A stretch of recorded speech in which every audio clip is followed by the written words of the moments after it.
room to this great man who has now come into our great party APC.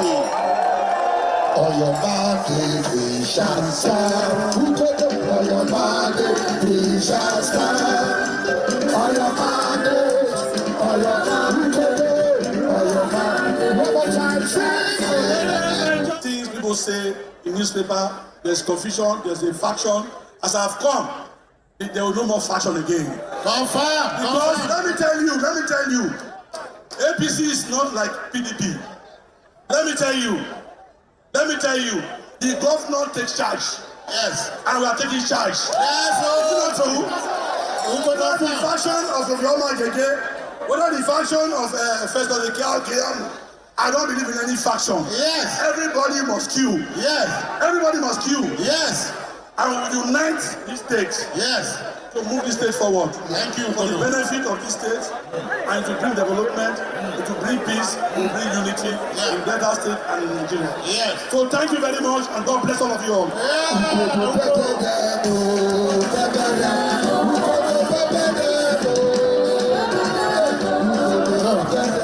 I know so many people are left with the question, why are people defecting to the ruling party, that is APC?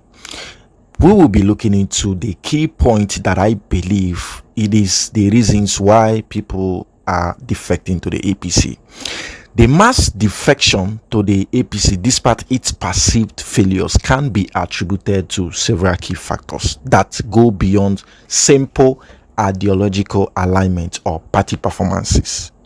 Here are some reasons why politicians may be making this move.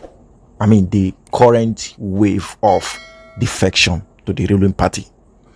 The first is power and influence. Some people will argue how, but let me clear you on this.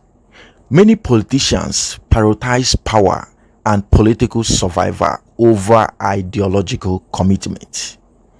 So don't be surprised when you see them defecting to the ruling party. The ruling party, despite its challenges, still controls the federal government, and joining the APC can provide access to state resources, appointments, and influence. To many, it's a strategic to maintain relevance and secure their political future. I would always admit that political relevance has a lot to do with power and influence. Of course, when you see people jumping into the ruling party, it shouldn't be a surprise. The second is frustration with the opposition. Opposition parties like the PDP and Labour Party might be facing internal conflicts as they are facing. Of course, they are facing internal conflict. Weak leadership. Opposition parties like the PDP and Labour Party are facing internal conflict, weak leadership, or lack of effective organization. Politicians in these parties might feel marginalized or disillusioned with their prospect for success in next election, especially if the opposition is fractured and lacks strong coordination.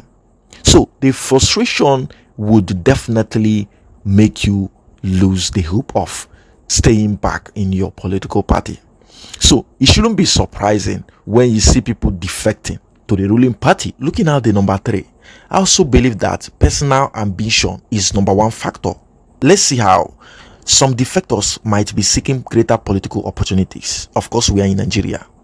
In Nigerian politics, many politicians view party affiliation as a means to advance their careers. If they see the APC as a vehicle that can help them achieve higher office or more power, they might jump into it. It is just as simple as that, even though they aren't fully aligned with its policies. But who cares? Because these are selfishness. It has nothing to do with what the Nigerians are passing through. They have no, it is aimless defection. Aimless defection in the sense that most of them that are actually coming out on national television to voice out that they are doing this for the sake of their constituencies and everything are all lying to their pockets. In factor 4, I believe that short-term gain over long-term principle is one of the factors. The goal is simply to stay in power. Of course, that is the politician. or secure immediate benefit like government contracts, appointments, or a better political position for their region or personal businesses. So it has always been personal. The APC offers a platform for immediate gain, even if it means ignoring long-term consequences, just like the allegation that the former governor of Delta State, Ifeanyi Okowa, was actually advised by Adamu Shomole to defect to the APC if he doesn't want a probe. And this is just the problem. So if it is going to be continued like this, how do we build a society that everybody will be proud of? These are recycled thieves, I call them. So these people fight with everything they have to remain in power. So in all of this, politicians consider the fact that the defection to the ruling party would include pork barrel politics, where defectors receive favors in exchange for their loyalty to the party. Number 5, I also believe that insecurity of the opposition is number one factor. How? There is often a sense of uncertainty within opposition parties when they face a strong ruling party. If they believe that the ruling party, regardless of its failures, has a better chance of winning future elections due to control over resources and electoral machineries, they might prefer to align with the winning side. So, what does this imply to 2027 election? It implies that the results is already been cumulated. Factor 6, lack of ideological commitment. Looking at these keywords, in many cases, Nigerian politics is driven more by personal alliances or regional interest than by ideology. Of course, the case of 2023 election says a lot about this particular factor. So party loyalty often takes a backseat to personal or tribal loyalty, which means defection aren't always based on a shared political ideology, but on a calculation about power. So it would always be about power, and power. Number 7 factor is appeal of the ruling party's stability. How? While the APC might have faced significant failures, including economic challenges, of course, we all know what is happening today, security concerns, the killings in Benue, Plateau, Enugu, everywhere, its position in government still offers relative stability compared to an opposition party struggling for leadership and direction. So some defectors might see the APC as a more stable option, even if they are dissatisfied with some of its policies or performances. In essence, from my end, these defections are more about personal gain and political maneuvering than about genuine alignment with the party's vision. Politicians are often more focused on securing their political future than on supporting a party that they believe is not currently performing well. And the basis of these woe factors relies on their pockets and nothing more. I just have a few things to add up. The whole cause of this thing is a system failure.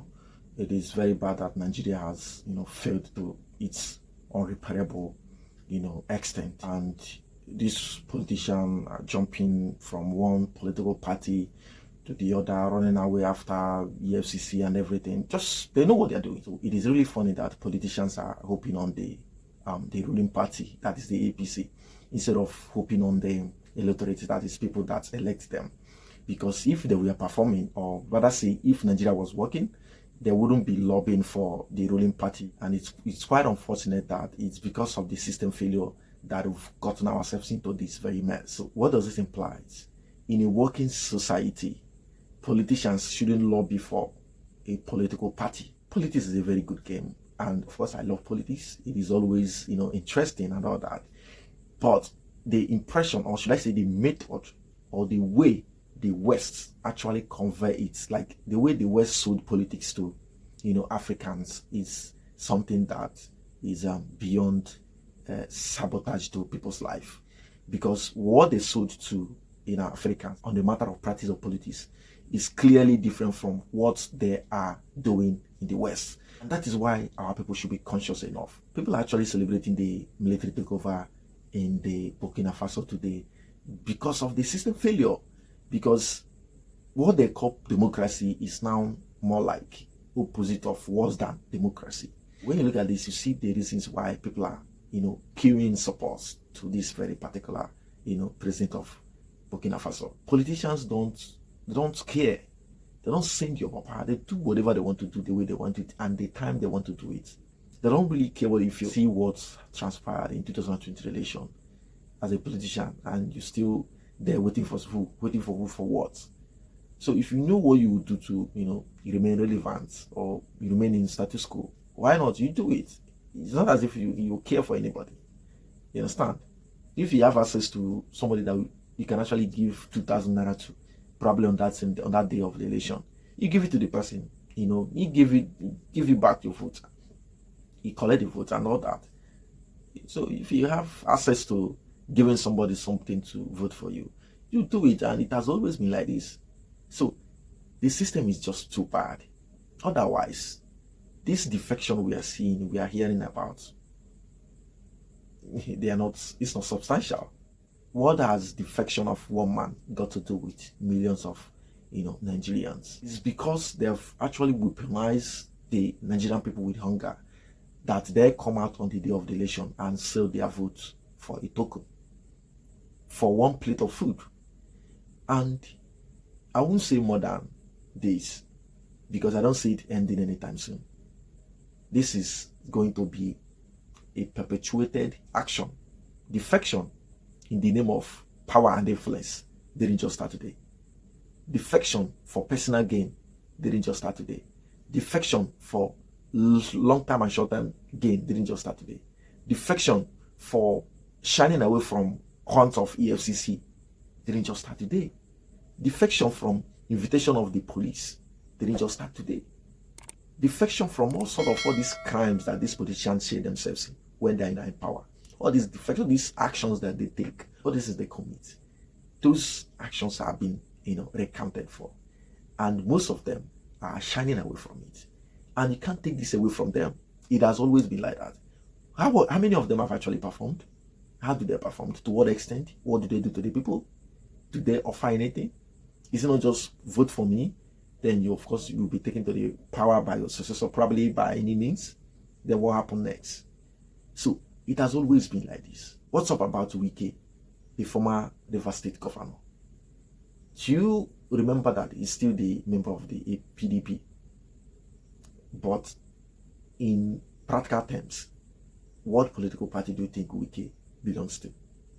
So these people are not, political party is not their thing. It's not even their problem. Their problem is what they are at the particular time. But to Nigerians, or to what politics represent in Nigeria, political party is now a caricature. And it is going down every day.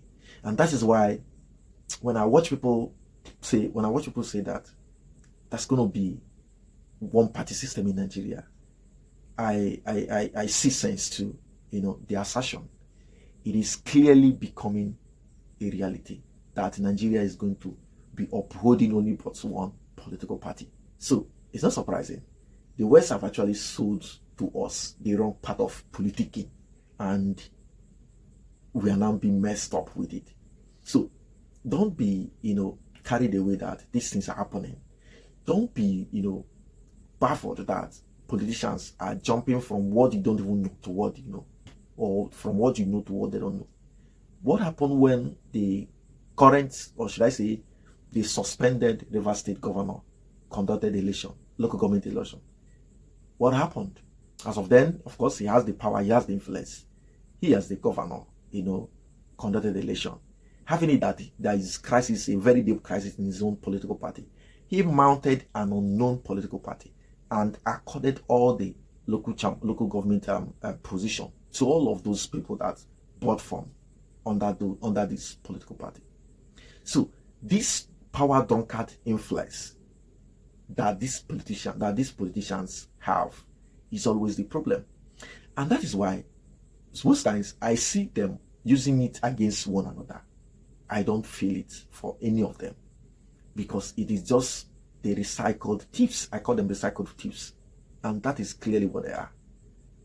So nothing should surprise you that, for example, Wike will decide tomorrow to be like he's going to the Labour Party. Nothing should surprise you. Nothing should surprise you that if by the end of Tinubu's administration, he decides to go to the PDP, these are the same people that have refused to reform the INEC as a electoral body that takes care of election. Do you know how important INEC is as a electoral body? But till today, it has not been reformed. INEC chairman, the overseer of INEC activities, is still being appointed by executive president.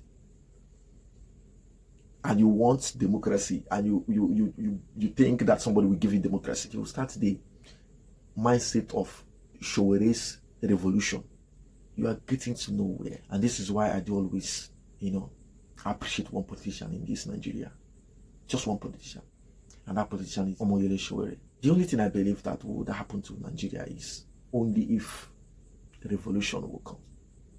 And that I see that is not coming anytime soon. It's not even going to come anytime soon. Because this particular generation, they're not even ready. Until everybody's tired. Because right now, I don't think we are tired. We are not tired. We might be tired of Tinubu's recent policies and everything. But when Tinubu, for example, now gives any of you 10,000 naira, to come out and vote for him, come 2027, you will gladly go and do that, and you vote for him. It is possible, So where votes are actually supposed to be counted, it is not counted. You have violences everywhere. As of 2023, people were denied of, their fundamental human rights, deciding on which leader or which candidate to cast their votes on. People were disenfranchised in broad daylight. Until today, there's nothing being done about it. So, democracy in Nigeria, democracy in Africa is slaughtered, is dead. Don't take Nigeria serious. Don't. No matter what, don't. What are you going to take serious about Nigeria when the Parliament, National Assembly, cannot sit and make a policy that Nigerians will benefit from, where the INEC is not independent. INEC, a electoral body that should be independent, like in absolute, but it is not. And you think that manna will fall from heaven, and you believe that Nigeria would work until the system is stabilized with policies that works for everybody.